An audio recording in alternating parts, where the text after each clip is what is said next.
Bonjour et bienvenue à votre émission d'actualité matapédienne bien branchée. Cette semaine dans l'édition du 8 mars 2019.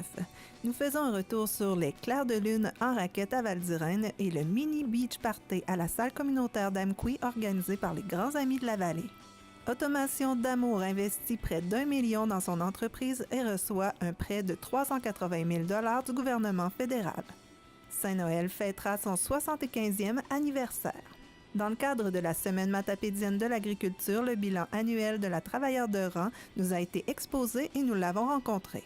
La Chambre de commerce s'adresse aux médias pour, entre autres, vous inviter à la conférence du très populaire Ricardo le 21 mars prochain, qui viendra pour une première fois dans l'Est du Québec. Et finalement, vous êtes invités à vous présenter au bureau de la MRC de la Matapédia pour appuyer le comité vigilance hydrocarbures qui demande à notre MRC de prendre position en adoptant 2 résolutions.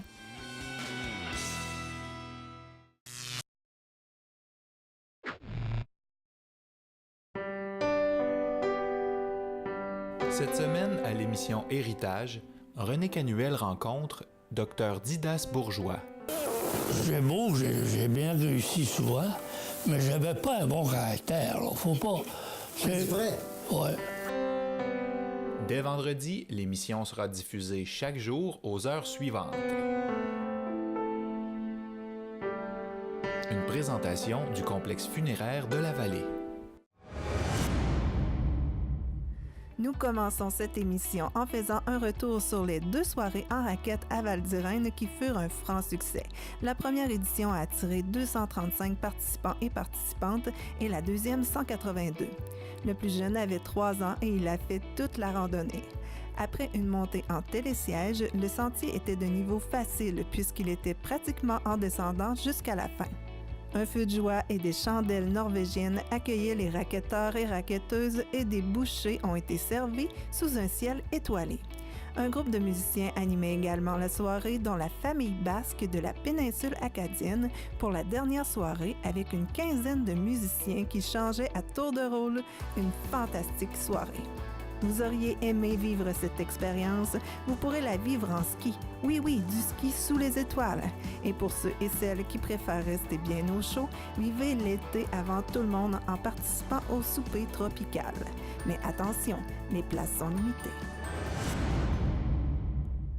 En parlant de chaleur tropicale, c'est un peu ce que nous avons vécu lors du Mini Beach Party organisé par les grands amis de la vallée le 1er mars dernier à la salle communautaire d'Amqui. La participation des 5 à 12 ans de partout dans la vallée a explosé cette année. 300 jeunes. Un grand merci aux 38 bénévoles puisque sans eux, cet événement serait impossible. Sans oublier les 13 entreprises et organismes partenaires. L'événement sera de retour en 2020.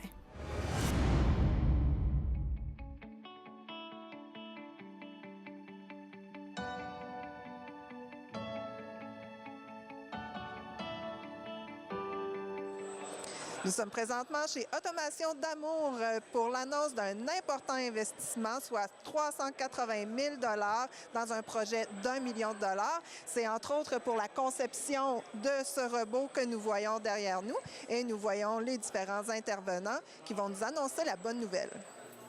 En tant que maire de la municipalité de Sébec, c'est toujours avec émotion, sincèrement, honneur et un immense plaisir que je participe et que j'appuie des initiatives d'innovation, d'investissement et de création d'emplois de notre collectivité sébécoise et matapédienne, comme je vis ce matin. Surtout qu'il s'agit d'une niche très spécialisée, comme l'automation, les panneaux de contrôle, vous allez voir sur ce un petit peu, et les cellules robotiques qui s'avèrent une spécialisation d'avenir. Je nous considère chanceux et privilégiés de compter sur notre territoire une entreprise innovante, avec de jeunes actionnaires dynamiques, ambitieux et fonceurs. Je me souviens, même si à l'époque j'étais à Québec dans les années 93, des débuts de l'entreprise, en 95 avec notre ami Bernard Damour, le fondateur, à qui je lève mon chapeau d'ailleurs, pour avoir osé se faire confiance, et nous avons la preuve aujourd'hui qu'oser chez nous, nous avons ce droit d'oser, et je le dis, je le répète fort. Encore plus heureux de réaliser ce jour que cette entreprise prend de l'expansion en ajoutant des technologies à la fine pointe. faire rayonner davantage notre milieu en contribuant à la dynamique économique de notre communauté. Nous voyons avec plaisir aux actionnaires qui prennent la relève et qui sauront faire rayonner leur entreprise par leur esprit novateur et entrepreneurial au-delà de nos limites. Je suis très heureux que notre municipalité, en passant, soit un client avec l'entreprise sur qui nous pourrons compter de leurs compétences et de leur disponibilité en tout temps. Petite remarque en passant, ça nous prend un numéro de cellulaire pour être capable de vous rejoindre après 5 ans. Ça, c'est important. Enfin, ils autres, ils savent de quoi qu'on parle. Enfin, au nom de la municipalité de Sébec et de la communauté matapédienne, soyez assurés de notre entière collaboration et recevez nos plus sincères félicitations. Nous vous souhaitons un immense succès, gang. Puis, on est bien heureux d'être avec vous autres. Puis, longue vie à votre organisation, à votre entreprise. Merci. Très heureux d'être ici ce matin avec vous tous. D'abord, M. Damour, merci de nous accueillir chez vous. Danny, Francis, même chose. Je vous avoue que j'ai été particulièrement impressionné par l'entreprise que vous avez créée ensemble. On part sur la 132, évidemment, très, très souvent. Puis on voit Automation d'Amour, mais on se demandait qu'est-ce que c'était. Donc, évidemment, de constater ce que vous avez fait avec cette entreprise-là. On en parlait avec Danny et Francis tout à l'heure, M. Damour, on se disait on est fiers en région. Parce que c'est pas parce qu'on est ici à Sébec, c'est pas parce qu'on est dans la Matapédia, qu'on n'est pas à Montréal, qu'on n'est pas à Québec, qu'on n'est pas capable de faire de grandes choses. Et vous avez la preuve devant vous aujourd'hui, pour ceux qui ont vu un peu les installations, c'est particulièrement impressionnant. Derrière nous, on a un robot, des robots qu'on voit dans des grandes entreprises. Je disais à Danny et Francis, à M. Damour, je suis allé visiter il y a 18 mois, presque 2 ans, les installations de Tesla à Fremont, en Californie. Et c'est le type de robot qu'on voit, qu'on pense qu'on voit juste dans ces grandes installations-là. Mais on est chanceux, on a ça ici. Et les gars me disaient que c'est un robot qui va être installé aux cuisines gaspésiennes. Donc, pour vous donner une idée, comment la robotisation, comment l'automatisation peut appuyer les entreprises de chez nous. Donc, particulièrement fier du travail que vous faites. Je tiens à aussi vous transmettre les salutations de Navdeep Bains, le ministre qui est responsable du développement économique, de l'innovation. Donc, évidemment, c'est un ministère qui est important et c'est dans le cadre de ce ministère-là qu'il y a des programmes qui viennent en aide à des entreprises de chez nous pour les appuyer dans le développement, pour les appuyer dans, l'expansion d'une organisation. Donc, évidemment, je vous transmets ces salutations. On reconnaît, évidemment, le gouvernement du Canada qu'il y a des agences de développement régional qui appuient le développement économique à travers le pays. Le budget 2018 annonçait d'ailleurs que les 6 agences de développement régional obtiendraient un financement de 511 millions de dollars.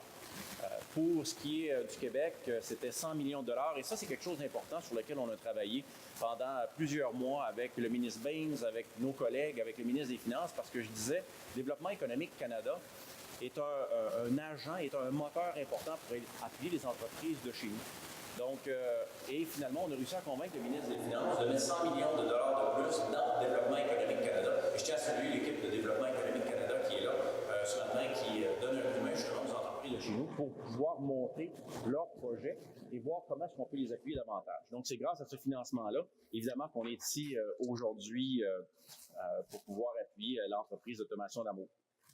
On mise sur l'innovation, sur l'augmentation de la productivité, sur des projets qui, évidemment, nous réunissent aujourd'hui ici, qui aura des effets positifs sur l'économie de la région. On en parlait ce matin, on fait face à une réalité économique particulière. Donc, il y a création d'emplois, il y a des investissements qui se font un peu partout, au niveau des infrastructures, par exemple, et on fait face à une réalité qui est la pénurie de main-d'œuvre. Donc, pénurie de main-d'œuvre nous affecte beaucoup en région, c'est difficile de recruter. Mais avec des solutions qui sont développées ici par Automation d'Amour, justement, ça amène des pistes de solutions pour pouvoir réduire la nécessité de la main-d'œuvre, automatiser davantage. Le robot qui est en arrière va permettre justement de pouvoir éviter ou, automatiser certains processus pour que on puisse peut-être compter sur un peu moins de main-d'œuvre en automatisant davantage. Donc, c'est des solutions qui vont nous permettre justement de pouvoir faire face à cette pénurie ou cette rareté de main-d'œuvre. Donc, je suis heureux d'annoncer ce matin une contribution remboursable de 380 000 $ à Automation d'Amour en vertu du programme de développement économique du Québec donc de Développement économique Canada. Cette contribution qui va permettre à l'entreprise d'agrandir son usine, d'ajouter un pont roulant et de faire l'acquisition de robots avec caméra. Au total, le projet a nécessité des investissements de plus d'1 million de dollars.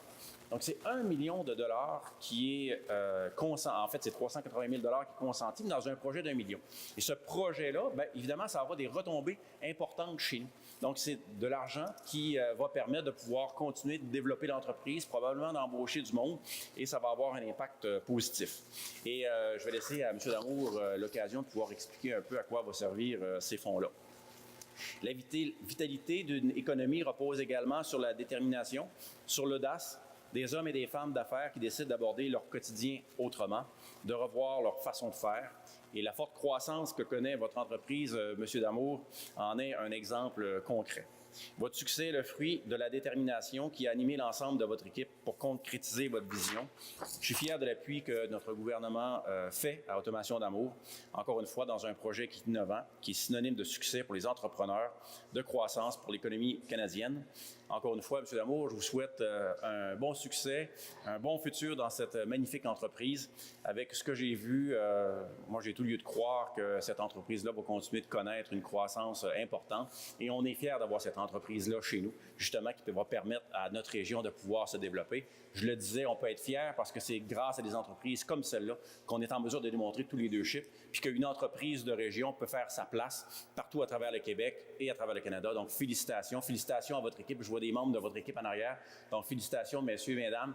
Donc, c'est grâce à vous, grâce à votre équipe, que vous êtes en mesure de pouvoir justement développer une belle entreprise comme celle-là. Donc, merci et bon succès. La réalisation de ce projet et d'investissement dans les nouvelles technologies était devenue une nécessité. Cela nous permettra de réaliser des projets robotiques d'envergure et ainsi de maîtriser des nouvelles technologies telles que la vision industrielle. Nous serons ainsi en mesure de mieux répondre aux besoins de notre clientèle actuelle et future. L'agrandissement de notre atelier mécanique et l'acquisition d'un pont roulant étaient devenus essentiels afin de pouvoir travailler de façon efficace, tout en améliorant le volet santé et sécurité de nos employés. Dans nos secteurs d'activité, nous devons rester à l'affût des nouvelles technologies, tant au niveau de l'automatisation que de la robotique. L'acquisition d'équipements spécialisés tels qu'un système de vision par caméra nous permettra d'offrir des solutions plus complètes. La demande pour ce type de technologie est actuellement en forte augmentation. Ces investissements n'auraient pas été possibles sans la participation de nos partenaires financiers, avec Développement économique Canada, DEC, représenté par Mme Marie-Ève Pelletier et M. Stéphane Arsenault. Et puis, j'en profite pour remercier M. Massé d'avoir annoncé la contribution de DEC à notre projet. Investissement Québec, représenté par M.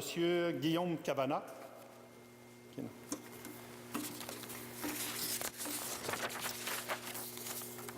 Et puis la Banque de développement du Canada, la BDC, représentée par Mme Élisa Mercier-Jutras. La Banque nationale, représentée par M. David Perrault.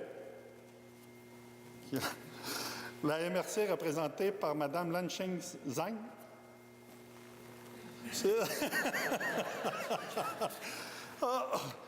J'allais toujours massacrer ce nom-là, c'est pas de ma faute. La réalisation de ce projet permettra à Automation Damour de consolider les emplois existants en plus de supporter sa croissance dans les prochaines années, tant au niveau du développement des affaires que de la création d'emplois dans notre région. La direction d'Automation Damour est fière de ses 25 années de service et est très optimiste pour son développement futur. Également, j'en profiterai pour remercier tous les employés qui travaillent pour Automation, puis qu'ils contribuent à ce que c'est qu'Automation soit ou ce que c'est qu'ils sont rendus maintenant. Puis, je pense qu'on a des employés fidèles puis qui sont contents aussi d'être pour Automation. Puis, c'est bon. Je remercie tout le monde de s'être présenté. Monsieur Masson, on avait déjà une bonne nouvelle à annoncer aujourd'hui, mais j'aimerais savoir votre nouveau poste que vous occupez en tant que secrétaire du ministre de l'Innovation et du Développement économique. Dites-moi, de quelle façon ça peut influencer la région? Bien, d'abord, très, très content parce qu'évidemment, c'est grâce à Développement économique Canada, grâce au ministère qui est de juridiction, en fait, qui est sous le parapluie du ministre Baines. Évidemment, en étant son secrétaire parlementaire, donc très, très fier, évidemment, de pouvoir annoncer cet investissement-là de 380 000 donc dans Automation d'amour. C'est une belle annonce. Mais c'est justement, donc, mon rôle, c'est de pouvoir expliquer au ministère, au ministre, comment dans la région on est innovant, comment on est en mesure, via ce type d'appui-là, de pouvoir avancer le développement de notre région, la vitalité de notre région.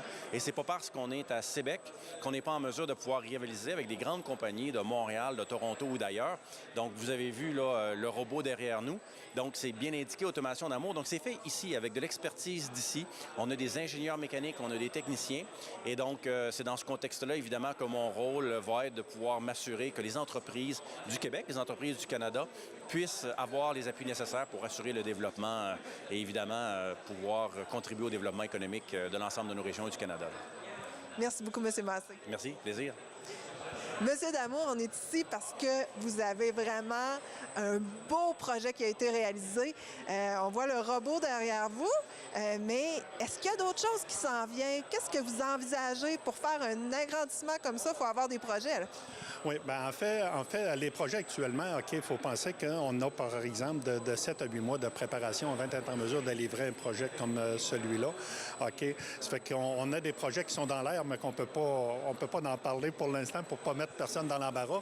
Mais de toute façon, on sait que pour les entreprises, c'est vers là qu'ils doivent se tourner, OK, avec l'ajout de robots pour combler, eux autres aussi, le problème de main-d'œuvre.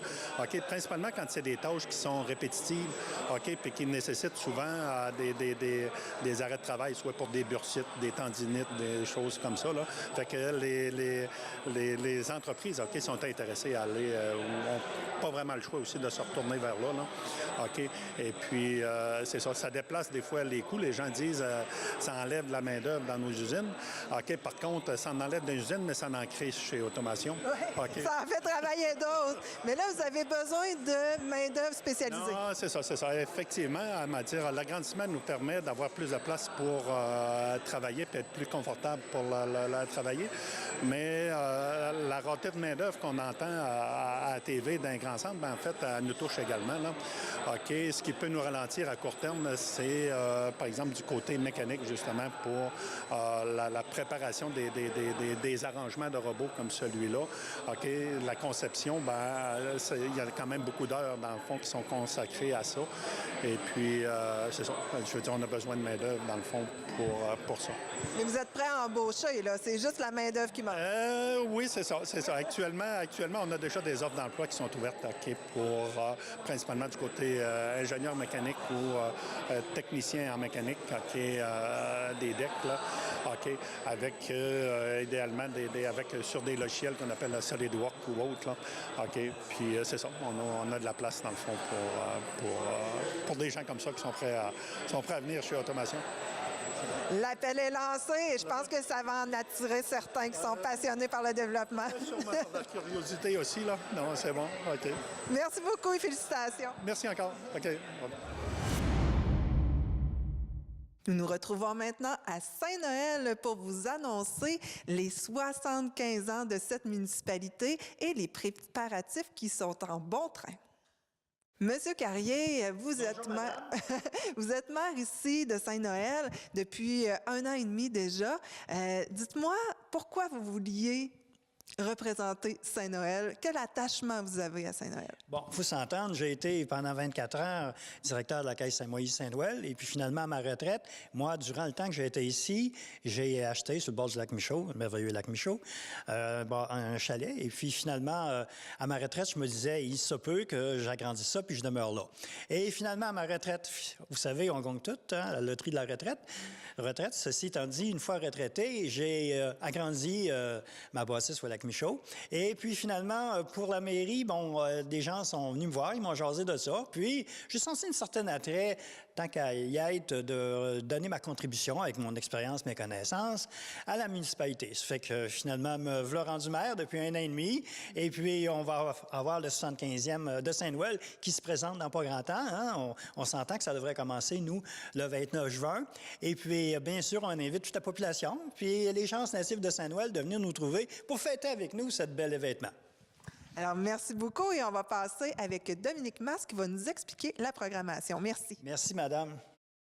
Dominique, tu es dans le comité pour fêter Saint-Noël, le 75e. Dis-moi, à quoi ça va ressembler en gros la programmation? On va avoir une fête, c'est le 29 juin prochain. Il va y avoir un marché public en avant-midi, en fait, toute la journée. Un dîner des familles pour l'heure du dîner. Après ça, on va avoir des amusements pour les enfants, un spectacle de magie. Puis ensuite, il va y avoir un vin d'honneur avec les dignitaires et tous ceux qui veulent venir. Puis après ça, il va y avoir un souper gastronomique avec une soirée festive là, pour terminer le tout. Ouais. Et toute la famille, y compris la petite, ils sont invités? Oui, c'est justement la force de Saint-Noël, c'est que c'est un village qui est axé sur la famille. Donc oui, tout le monde de la famille est invité. Et là, je pense qu'il reste encore de la place pour d'autres choses à la programmation. Et vous avez aussi besoin de bénévoles. Oui, c'est ça, oui. J'ai oublié de dire qu'il y avait une démonstration de sciage à la scierie Bertrand-Otis, puis une exposition de vieux tracteurs. Puis oui, s'il y a des gens qui sont intéressés à s'impliquer, là, je cherche entre autres des gens qui aimeraient s'occuper d'un journal spécial Tartigou, 75e anniversaire. Donc, des rédacteurs ou des photographes? Des rédacteurs, auteurs, des gens qui aimeraient écrire des articles, puis des gens qui aimeraient s'impliquer en général. Là, c'est sûr qu'on prend tous les bénévoles. Et les coordonnées pour donner le nom de ceux qui veulent s'impliquer? Vous pouvez m'appeler à la maison. C'est Dominique, mon nom, puis mon numéro de téléphone, c'est 776-2655. Alors, parfait, l'invitation est lancée et puis on va sûrement se revoir avant les grandes festivités. OK. Puis je voulais vous dire, allez voir sur la page de Saint-Noël d'hier à aujourd'hui sur Facebook pour ceux qui voudraient avoir de l'information. La programmation va être dévoilée là-dessus, ainsi que sur le site web de la municipalité de Saint-Noël. C'est ça. Bien, excellent, merci. Et puis, on vous souhaite une belle préparation de tout ça. Merci, ça va être génial. La semaine matapédienne de l'agriculture vient tout juste de commencer et nous commençons en force avec le bilan annuel de la travailleur de rang. Mon rôle, à moi, c'est entre autres aider les agriculteurs en détresse psychologique, les accompagner dans leur démarche, les suivre dans leurs tâches quotidiennes quand ils n'ont pas le temps nécessairement d'arrêter. Je suis là 24 heures, 7 jours sur 7, donc ils peuvent tout le temps me rejoindre s'ils ont un besoin. Je réfère aussi aux besoins, donc faire le pont entre les services, que ce soit CLSC, le CREA et tout ça, pour pouvoir venir en aide du mieux possible à nos agriculteurs. Puis, c'est aussi faire le tour des fermes pour mieux apprendre à connaître nos agriculteurs, justement, dans la Matapédia, puis faire un peu connaître le service là, au travers de tout ça.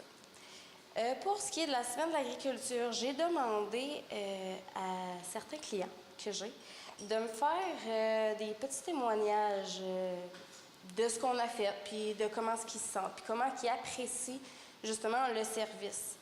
Donc, je veux le lire. C'est un petit peu long, mais je trouvais que ça valait vraiment la peine, là, justement, que ce soit lu. Donc, je commence avec ça. Je suis agricultrice de 53 ans, épouse et mère de famille. Ce n'est pas facile de mettre sur papier ses problèmes, c'est de s'avouer qu'on a échoué en tant qu'épouse et mère de famille. La culpabilité, c'est très fort.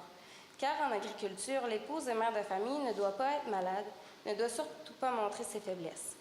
Elle est le pilier du noyau familial dans toutes ses responsabilités. Tantôt cuisinière, psychologue, comptable, conductrice pour la machinerie agricole, traite de vaches, infirmière et surtout médiatrice et j'en passe. J'ai fessé le fond. Dû à de gros changements d'entreprise, tout a basculé. Et j'ai tout pris sur mes épaules à voir la condition de santé des autres. J'ai essayé de consolider les problèmes de chacun car la fin du monde nous a attrapés.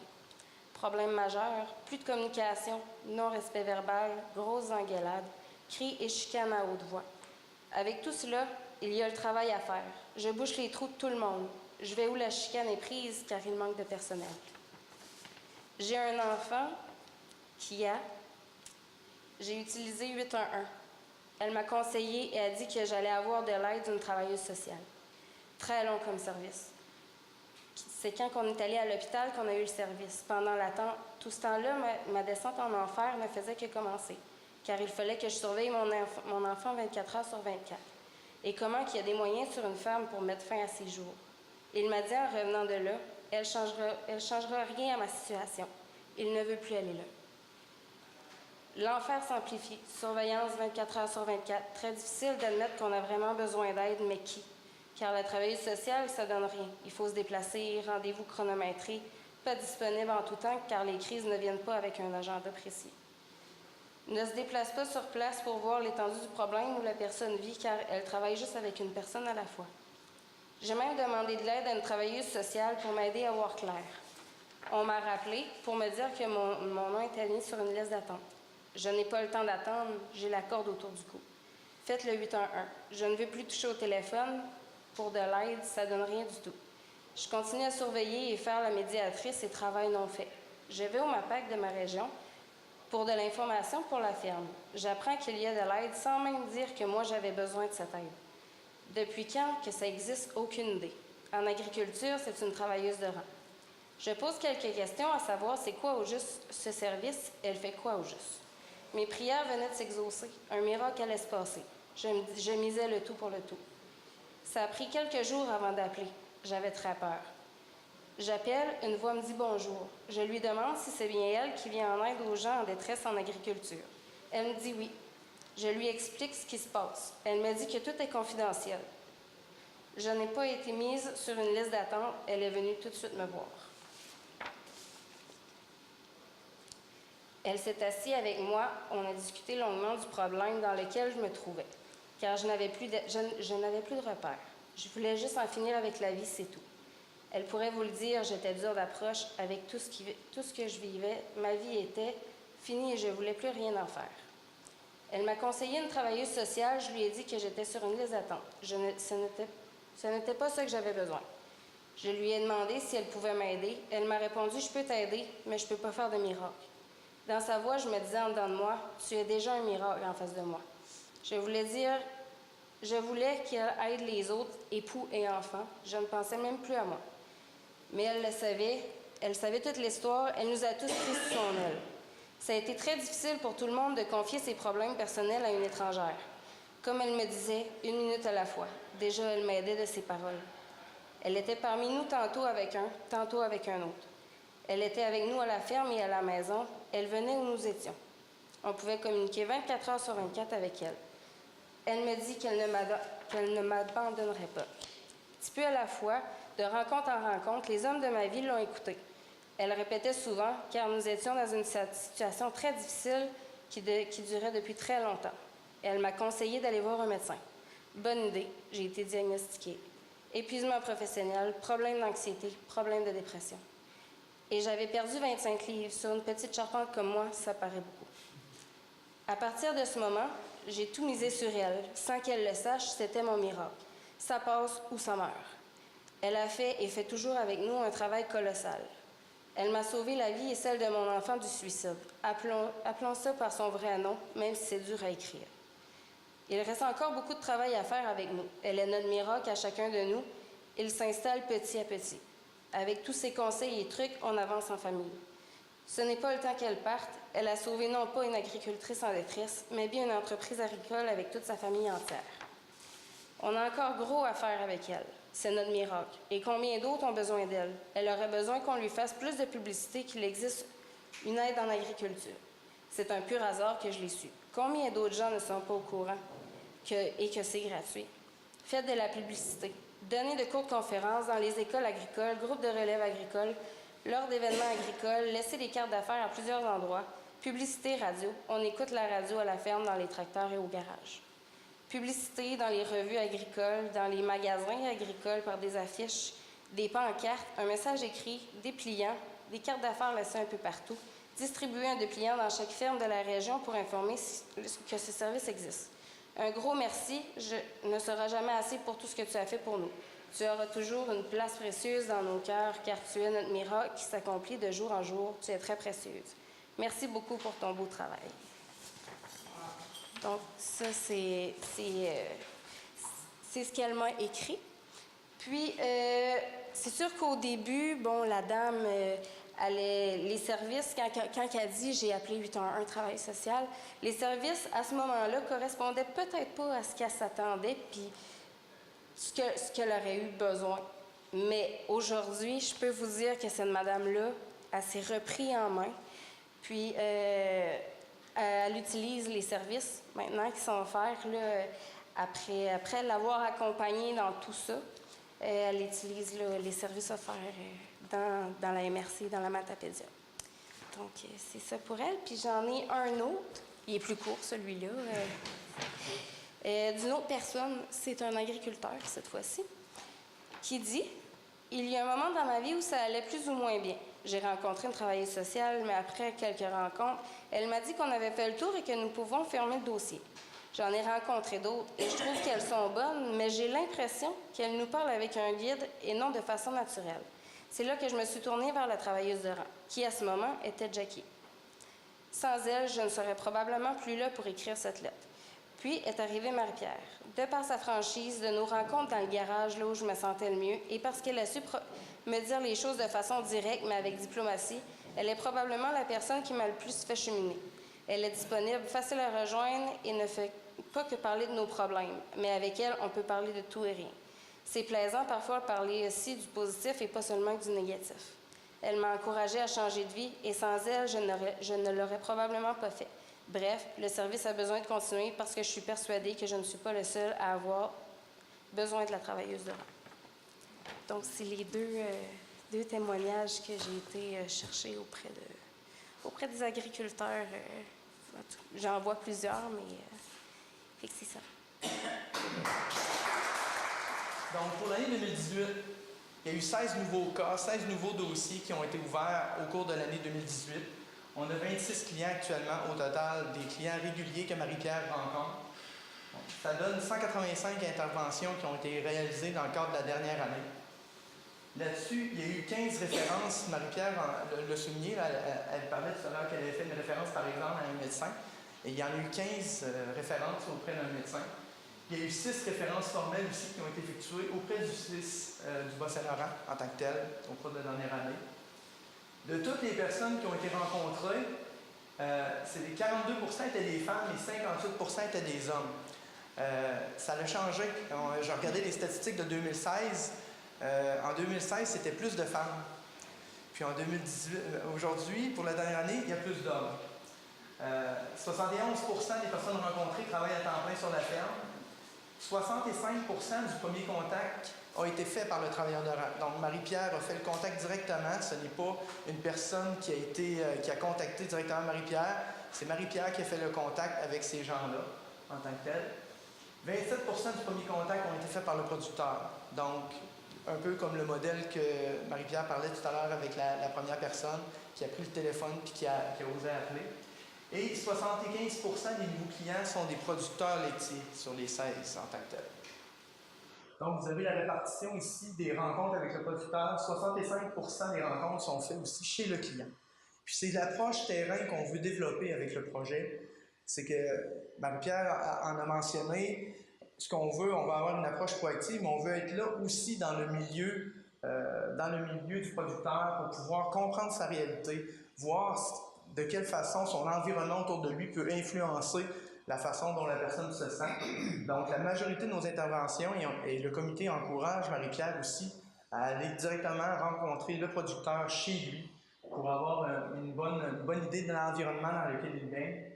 Il y a aussi, vous voyez, le 15% qui se sont faits à différents milieux, que ce soit des fois un milieu, comme par exemple dans un milieu très neutre. Là, c'est arrivé par exemple qu'elle l'a rencontré, je donne un exemple, chez LSC ou dans d'autres endroits qui sont plus neutres, qui sont ni chez le producteur ni à son bureau, par exemple. Vous voyez, c'est une très faible proportion là, de rencontres qui se font au bureau, le bureau à Marie-Pierre et Comapac. Il y a aussi, bien sûr, là, au téléphone, des entretiens téléphoniques, des interventions qui se font directement et strictement au téléphone. Et il y en a quelques-unes aussi, c'est des courriels qui sont reçus puis qu'il y a un échange de courriels à partir de là. Et ça aussi, il y a un changement. ce qu'on voyait dans les données pour les 3 premières années du projet jusqu'en 2016, on voyait qu'il y avait plus de données téléphoniques, il y avait plus de contacts téléphoniques qui se faisaient. Il y avait du terrain qui se faisait, mais il y avait aussi des contacts téléphoniques. Et là, ce qu'on se rend compte, c'est que c'est un peu un élément là, que le comité avait demandé à Marie-Pierre aussi, c'est d'aller plus directement sur le terrain, aller directement voir le producteur. Les principales difficultés rencontrées, vous voyez que les majorités, c'est des interventions qui sont en lien avec la détresse familiale et conjugale, puis il y a aussi de la détresse psychologique qui ressort assez fortement. Problématique ou besoin, c'est en lien avec... oh là, je fais un petit pas. Je vais peut-être le retrouver. J'espère que je vais le retrouver. Il y a aussi 9% de surcharge de travail, 4%, vous voyez là, liés avec des problèmes suicidaires. Puis, il y a aussi des faibles proportions qui sont liées avec soit de la dépendance aux alcools, aux drogues, des problèmes de santé financiers aussi, ou des risques de perte de ferme. Et l'outil qui est développé en collaboration avec l'AFA permet à Marie-Pierre d'identifier à l'intérieur de ça les problématiques qui sont vécues. Ces données-là sont extraites à partir des données qu'elle remplit sur chacune des interventions. On aurait pu peut-être s'épancher encore plus longtemps sur l'ensemble des statistiques qui sont sorties, mais en même temps, le but qu'on voulait, c'est de vous démontrer à quel point le projet est toujours d'actualité, que le projet est toujours pertinent dans la Matapédia. Les 185 rencontres interventions que Marie-Pierre a faites au cours de la dernière année, ben, on le sait que Marie-Pierre, elle va sur le terrain, elle va les rencontrer, elle fait des rencontres des fois de plus de quelques heures avec ces gens-là pour être capable de placer chacun des éléments. On est bien conscient que si on faisait une énorme promotion du projet, peut-être que Marie-Pierre serait extrêmement débordée parce qu'elle l'est déjà pas mal. C'est déjà pas si évident que ça de booker son agenda. Fait que on veut voir de quelle façon on peut l'accompagner là-dedans pour que le projet puisse continuer à battre de ses ailes de cette façon-là. Puis qu'on puisse, dans quelques années, continuer à dire, le projet Travailleurs de rang, on continue à progresser. Puis on est bien content de faire ce bilan-là de la dernière année. On pense que ça répond bien aux besoins du milieu. Puis on va trouver des solutions avec le comité pour voir comment on peut continuer à projeter le projet dans les prochaines années. Je ne vous cacherai pas que le défi du financement est un défi important pour le comité. Pour le moment, puis Marie-Pierre, son engagement est jusqu'au 31 décembre de cette année. On n'a pas d'engagement financier nécessairement après le 31 décembre de cette année. Donc, le comité se donne cet objectif-là de poursuivre et de continuer. Puis l'activité qui est là aujourd'hui, c'est un petit peu ça aussi. C'est de parler positivement du projet, de dire sa pertinence pour pouvoir voir avec des partenaires financiers comment on peut assurer la pérennité de l'activité à long terme. Marie-Pierre, d'abord, j'aimerais ça qu'on te connaisse un peu plus parce qu'on ne t'a pas rencontré souvent. Puis je voulais savoir un peu ton bagage que tu avais avant de devenir travailleur de rang. Dans le fond, j'ai fait mon DEC en intervention en délinquance à Carleton. Ensuite de ça, j'ai été travailler auprès des santé mentale, déficience intellectuelle. C'est vers la suite que j'ai trouvé le poste de travailleur de rang. Donc, c'est un peu mon bagage pour l'instant. Et cette année, tu as eu 185 cas, 185 endroits que tu as visités. Là, on parlait dans ton témoignage qui t'a été fait d'une femme qui était au bord du suicide, un homme aussi qui était vraiment en détresse psychologique profonde. Mais oui, tu sers à ça, tu sers à les aider, ces personnes-là, mais c'est pas juste ça aussi ton travail, hein? Non, c'est pas juste ça. Moi, je suis pas juste là quand ça va mal, je suis là quand ça va bien aussi. Puis c'est ça aussi qui est le fun, de pouvoir aller rencontrer les agriculteurs dans leur milieu, leur parler de moi, qu'eux me parlent d'eux, parce que c'est toujours intéressant là, de connaître les gens, puis leur entourage, puis comment eux fonctionnent, puis d'aller chercher aussi des connaissances personnelles pour pouvoir mieux les outiller par la suite. Puis, tu sais, toujours parler des choses négatives, c'est pas tout le temps le fun non plus. Fait que j'essaie souvent de mixer un peu les deux là, quand je rencontre les gens, là, de pas juste parler du négatif, mais un peu du positif aussi. Et c'est beaucoup de réseautage aussi que tu peux faire parce que toi, tu connais des organismes et tu peux leur donner les coordonnées. Oui, exactement. Un peu comme je disais tantôt, les références, c'est important. Moi, j'ai un mandat qui s'arrête à un moment donné. Puis, quand ça va au-delà de mes compétences ou de mon champ d'expertise, là, je réfère aux gens. Puis, des fois, les gens, ils savent pas quel organisme ils sont. Fait que je suis souvent un pont entre l'agriculteur puis le réseau là, d'aide, que ce soit le CIS, le CREA, que ce soit des organismes communautaires. Fait que, je les aide aussi là-dedans à travers de ça, puis je les accompagne. Je les envoie pas seulement, va là-bas. Non, je les accompagne dans la démarche, puis je les soutiens tout au long de ça.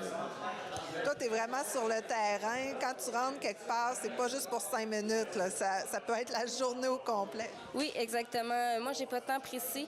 Quand ils ont besoin, ils ont besoin. Donc, je me calcule. Je me reste un espace pour pouvoir, justement, si ça prend 5 heures, bien, ça prend 5 heures. Si ça prend la journée, ça prend la journée. C'est vraiment selon le besoin de l'agriculteur puis selon ce que lui veut. C'est là où je suis capable de me faire plus une tête ou plus les aider au travers de tout ça parce que, des fois, je les suis un peu partout. Fait que, ça peut prendre du temps. Fait que je veux pas qu'ils se sentent pris dans le temps. Donc, quand j'arrive, ma montée de côté, puis je fais mon intervention avec eux, je m'en vais quand il y a le mieux. La dame qui a fait son témoignage disait, bon, ça serait intéressant d'avoir beaucoup de publicité, des dépliants, cartes d'affaires un peu partout. Mais en même temps, toi, tu vas être débordé après. Là. Comment on peut trouver le juste milieu dans tout ça? C'est sûr que, je veux aider les gens. S'ils ont besoin de moi, je vais être là. C'est sûr que c'est bien de faire de la publicité. Je vais toujours leur trouver un trou, là, peu importe qu'est-ce qu'il y a. Je peux travailler le soir, je peux travailler les fins de semaine. Je peux arranger mon horaire en fonction du besoin de la clientèle. Je fais de mon mieux. Des fois, c'est sûr que c'est pas toujours possible. Je suis à 4 jours semaine, mais des fois, je vais dépasser un petit peu là, pour justement aider. Puis je pense que de faire de la publicité, ça serait bien. Parce que plus de publicité égale à plus de monde qui vont mieux, en tout cas, qui je peux aider. On peut te trouver sur Facebook, entre autres? Oui, on peut me trouver sur Facebook. J'ai ma page Facebook Travailleurs de rang. On peut me contacter par messagerie sur Facebook. On peut aussi me texter sur mon cellulaire. Donc, je suis 24/7. Ils peuvent me rejoindre n'importe quand. 418-631-6445. Puis, ils peuvent me rejoindre aussi par courriel. Je fonctionne un peu, là. Toutes les issues sont bonnes pour me rejoindre. Alors, merci beaucoup. Et puis, on va essayer de se tenir au courant plus souvent. Pas de problème. Le fameux Ricardo a été invité par la Chambre de commerce de la MRC de la Matapédia pour son activité de financement. En encourageant la Chambre de commerce, vous aurez la chance de rencontrer cet entrepreneur sympathique qui vous inspirera à coup sûr. Aujourd'hui, dans le fond, notre but, c'est vous expliquer pourquoi on a décidé d'aller vers Ricardo. En fait, Ricardo, c'est un grand homme d'affaires. Souvent, on va l'imaginer un petit peu plus comme un cuisinier cook. Mais outre toutes ces belles recettes qu'il nous pond et nous présente, c'est quelqu'un qui a... je vais lire un peu qu'est-ce qu'il a fait parce que c'est important de ne pas en manquer. Dans le fond, ça fait quand même 17 ans qu'il est à la télévision. Il y a le magazine qui a été reconnu meilleur magazine Art de vivre au Canada en 2018. Quand même, c'est au Canada, c'est pas au Québec, c'est super bon. Après ça, il y a un site Internet qui reçoit 3,8 millions de visiteurs par année. Fait que ça aussi, c'est une belle réussite. On est quand même super choyés d'avoir cet homme d'affaires-là dans la Matapédia.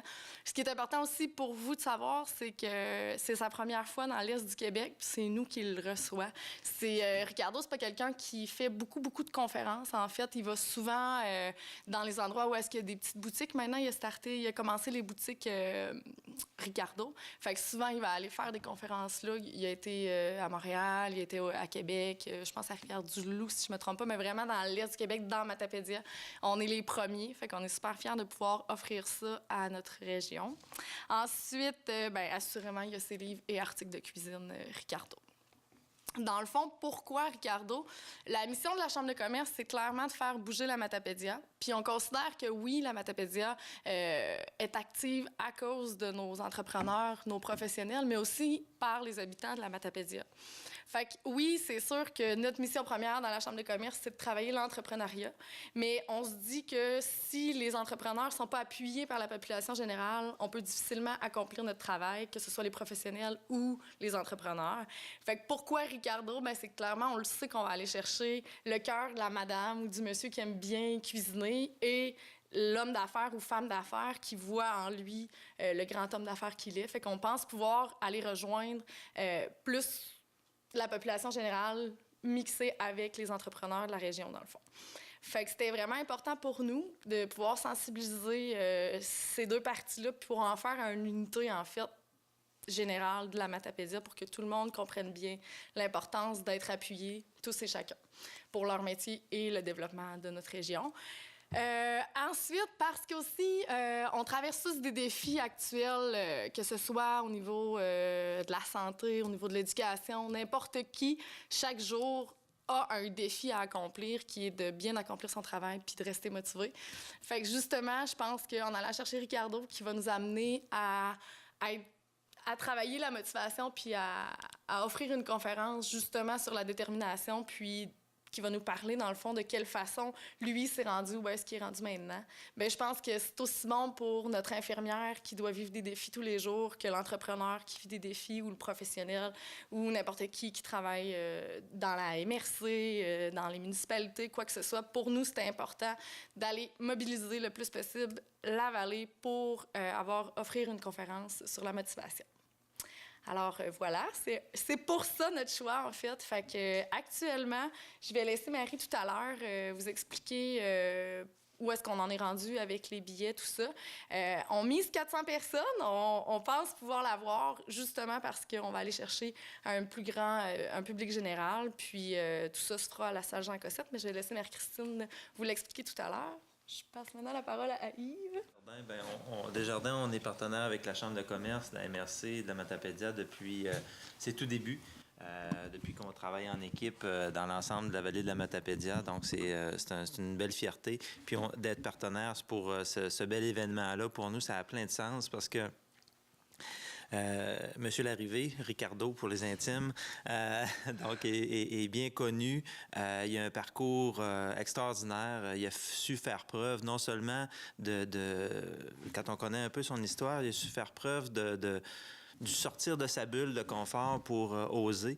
Puis, c'est quelqu'un qui a innové aussi par la suite dans toute son entreprise, qui n'est pas simplement des recettes de cuisine. C'est vraiment une belle entreprise. Puis, ce genre d'initiative-là, d'innovation-là, bien, on pense que c'est positif pour tous les entrepreneurs. Okay? Tout le monde ne sont pas dans le même créneau que Ricardo, mais on a tous besoin dans nos entreprises d'innover. Donc, Desjardins, on est vraiment très fiers. Puis, on parle d'innovation. De ce temps-ci, on est en train de changer les guichets automatiques chez nous. Fait que c'est tout le temps de l'innovation qui arrive. Puis, à un moment donné, elle nous bouscule, elle nous amène à aller ailleurs.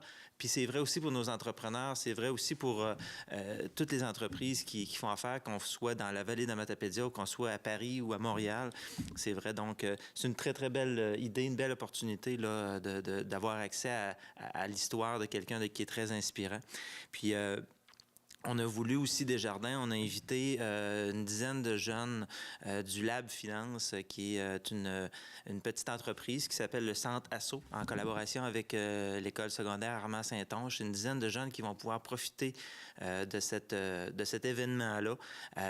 C'est quoi le Lab Finance? Bien, c'est une initiative combinée Desjardins avec l'école polyvalente pour mettre en place une mini-entreprise qui s'appelle le Centre Asso, qui permet aux jeunes de toucher à l'entrepreneuriat. Donc, ça rejoint beaucoup ce que la Chambre de commerce fait. Donc, c'est peut-être des futurs entrepreneurs qu'on va voir dans quelques années avec le bâton de bâtisseur d'entreprise ou de relève à nos entreprises. Donc, on est vraiment très fiers aussi de ce volet-là. Et d'être présent avec la Chambre de commerce, encore une fois, là, pour ce très bel événement. On vous félicite encore une fois pour cette belle idée. C'est une belle initiative. Merci. La conférence va avoir lieu à la salle Jean Cossette, donc à la polyvalente Armand-Saint-Onge, le 21 mars. Je répète la date. Les billets sont disponibles auprès de la Chambre de commerce, chez Sport Expert et au Select Hotel, donc à le même endroit que tous les billets de diffusion Mordicus. Pour les membres de la Chambre de commerce, on vous invite à communiquer directement avec la Chambre parce que vous avez droit à certains privilèges, dont un prix réduit pour la conférence et 2 accès là, au cocktail.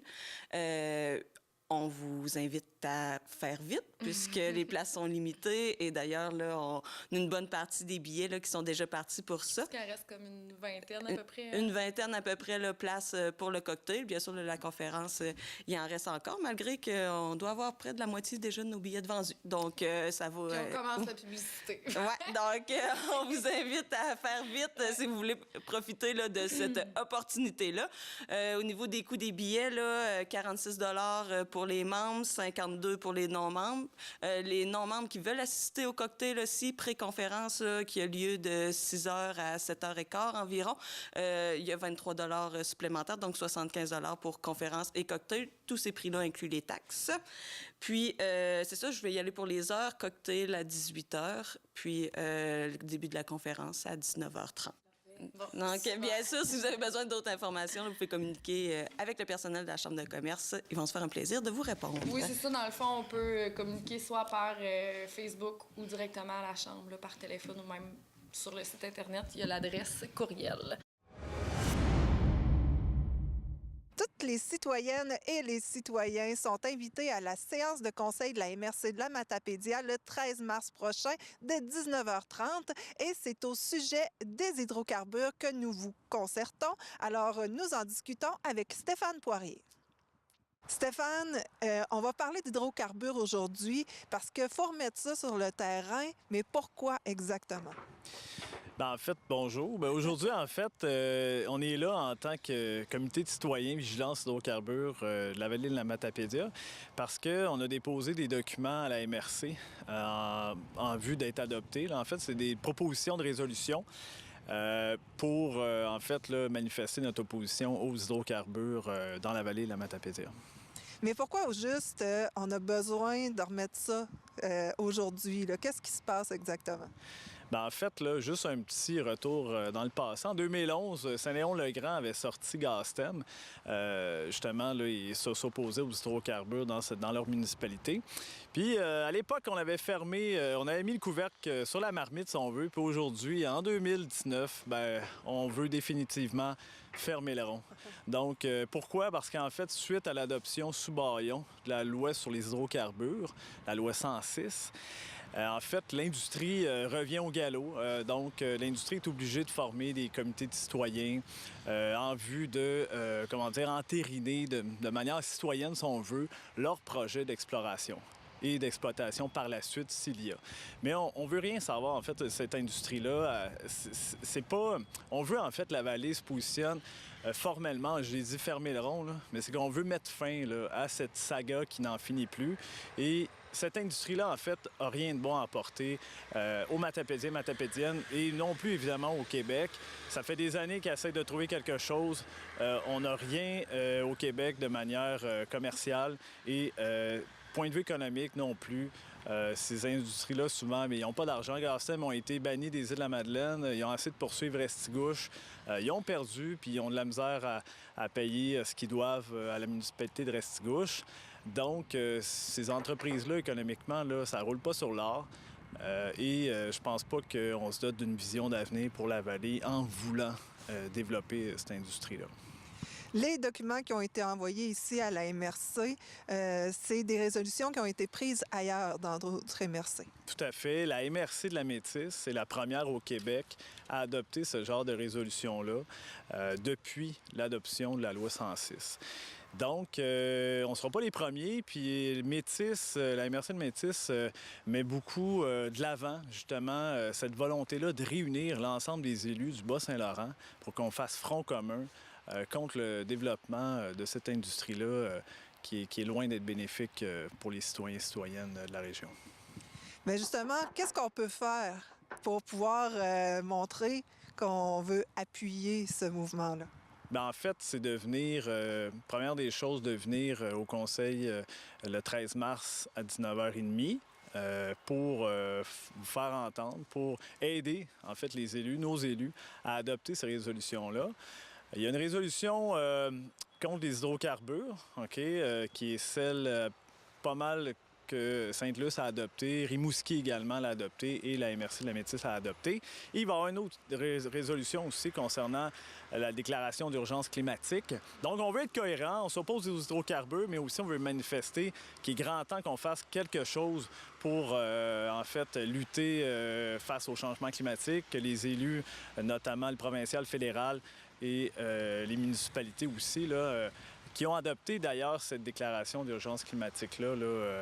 70 à peu près des municipalités au Québec ont adopté la déclaration d'urgence climatique. Donc, il y a 2 résolutions qui sont proposées le 13 mars en appui, là, en fait, pour être adoptées, c'est-à-dire. Donc, j'imagine que toi, tu vas parler ce soir-là. S'il y a d'autres personnes qui voudraient se manifester, qui ont à cœur ce mouvement, est-ce que c'est possible de te contacter ou est-ce qu'il va y avoir quelque chose sur Facebook? En fait, on va créer un événement Facebook. Puis, oui, ça sera possible de me contacter. En fait, je ne suis pas tout seul. Là. On a comme relancé, si on veut, le comité là, Vigilance hydrocarbures de la vallée.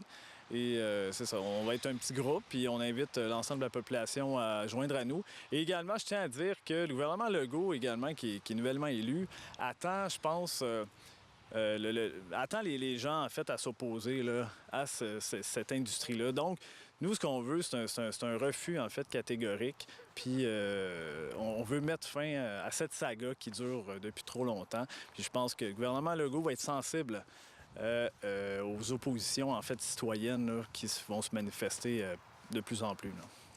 D'ailleurs, Stéphane, ça fait partie de notre vision dans l'éco-territoire habité. Tout à fait. Donc, pour être cohérent, en fait, les élus ont travaillé très fort sur le document éco-territoire habité.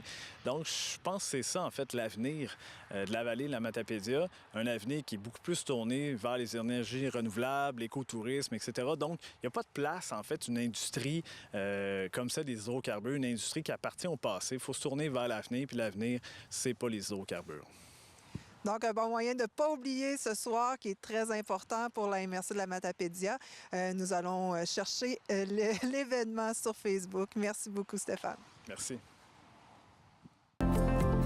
On est dans un monde d'images, de paraître, alors que c'est le contenu qui compte. Puis le contenu, bien, il est produit par qui?